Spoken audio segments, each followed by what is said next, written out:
अरे, बहुत जल्दी आ गए आप। बारात इतनी जल्दी लौट आई? आपने ठीक से खाना खाया ना? अरे, अब गुस्सा क्यों है? क्या बात हो गई? क्या इंसान की कोई कीमत नहीं? इंसान अपनी जात पात से ही पहचाना जाएगा। हमारे विचारों की, हमारे मूल्यों की कोई कदर नहीं। लेकिन ऐसी क्या बात हो गई? अरे, भगवान ने भी फर्क नहीं किया इंसानों में, तो हम कौन होते हैं ऊंच नीच का फर्क करने वाले? पहले आप पानी पी लीजिए और फिर विस्तार से बताइए कि क्या हुआ।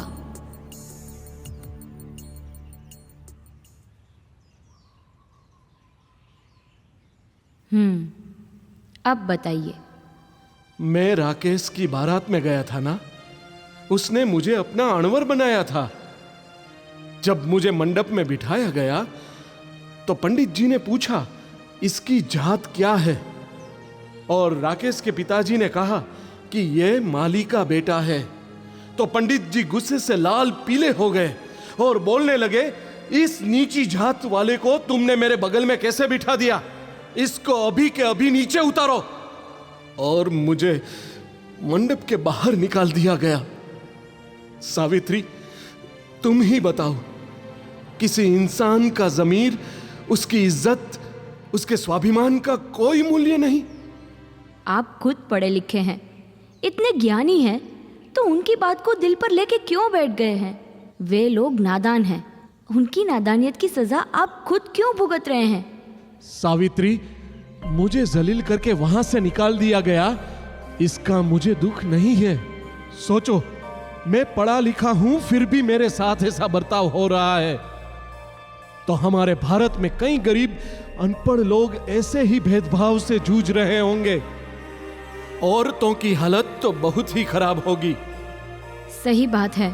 ये ऊंच नीच और जात पात की दीवार के नीचे कई लोग कुचल दिए गए हैं। खास करके औरतों की हालत तो बहुत ही दर्दनाक है। ये बीमारी तो पूरे देश में ही फैली हुई है।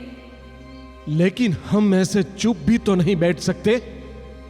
अगर भगवान ने हमें अक्ल दी है तो हम उसका इस्तेमाल करेंगे और लोगों को उच्च नीच की गंदगी से बाहर निकालेंगे। लेकिन कैसे? मीलों का सफर तय करने के लिए हमें एक कदम बढ़ाना होगा सावित्री। लोगों में अज्ञानता फैली हुई है, इसलिए वह भेदभाव में, उच्च नीच में, जात पात में फंसे हुए हैं। जब सब शिक्षित हो जाएंगे तो सब एक हो जाएंगे, हमारा समाज एक हो जाएगा। इसलिए मैं शिक्षा की शुरुआत घर से करूंगा। मैं तुम्हें शिक्षा दूंगा, तुम्हें पढ़ाऊंगा। अगर तुम पढ़ोगे लिखोगे तो धीरे धीरे समाज में बदलाव आएगा। आपकी बात खुली आंखों से सपने देखने बराबर है। हमारे समाज में औरतों को घर से निकलने की भी छूट नहीं है। ऐसे वक्त में आप मुझे पढ़ाएंगे? लोग हम पर थू थू करेंगे, हमारा बहिष्कार करेंगे। नहीं, मैंने ठान लिया है सावित्री, मैं तुम्हें पढ़ाऊंगा लिखाऊंगा, चाहे जो कुछ भी हो जाए।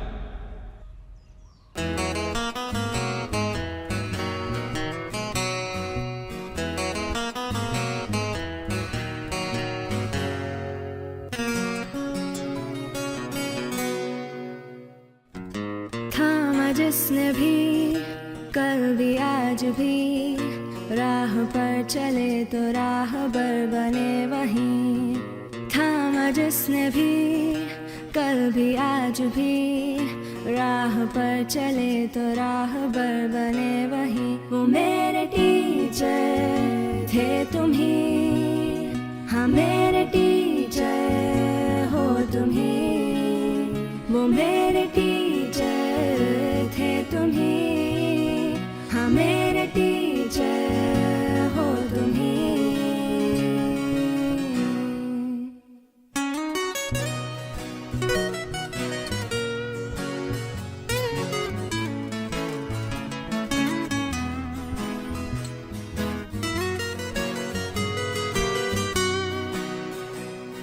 मुझको मुझ में ढूंढा दी नई पहचान, नन्हे से परिंदे ने ऊंची भरी उड़ान, ऊंची भरी उड़ान, ऊंची भरी उड़ान। मुझको मुझ में ढूंढा दी नई पहचान, नन्हे से परिंदे ने ऊंची भरी उड़ान। दूर उस गगन में उड़ते फिरते गाते, तराने हम तुम्हारे ही गुनगुनाते। वो मेरे टीचर थे तुम्ही, हाँ मेरे टीचर हो तुम्ही। वो मेरे टीचर थे तुम्ही, हाँ मेरे टीचर हो तुम्ही।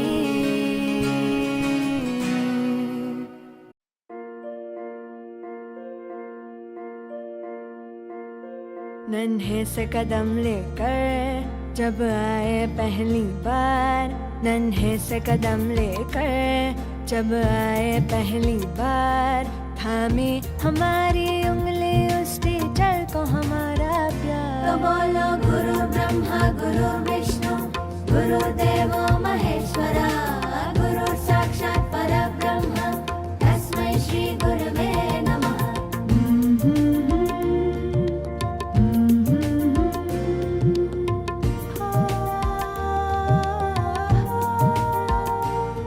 मुश्किल राहों पर गिरते उठते और संभलते हैं, हम थक भी जाए पर देखो वो कभी न थकते हैं। वो टीचर ही तो है जो हमारे साथ चलते हैं, हमारे साथ चलते हैं। तो बोलो गुरु ब्रह्मा गुरु विष्णु गुरुदेवो महेश्वरा, गुरु साक्षात् परब्रह्म तस्मै श्री गुरवे नमः।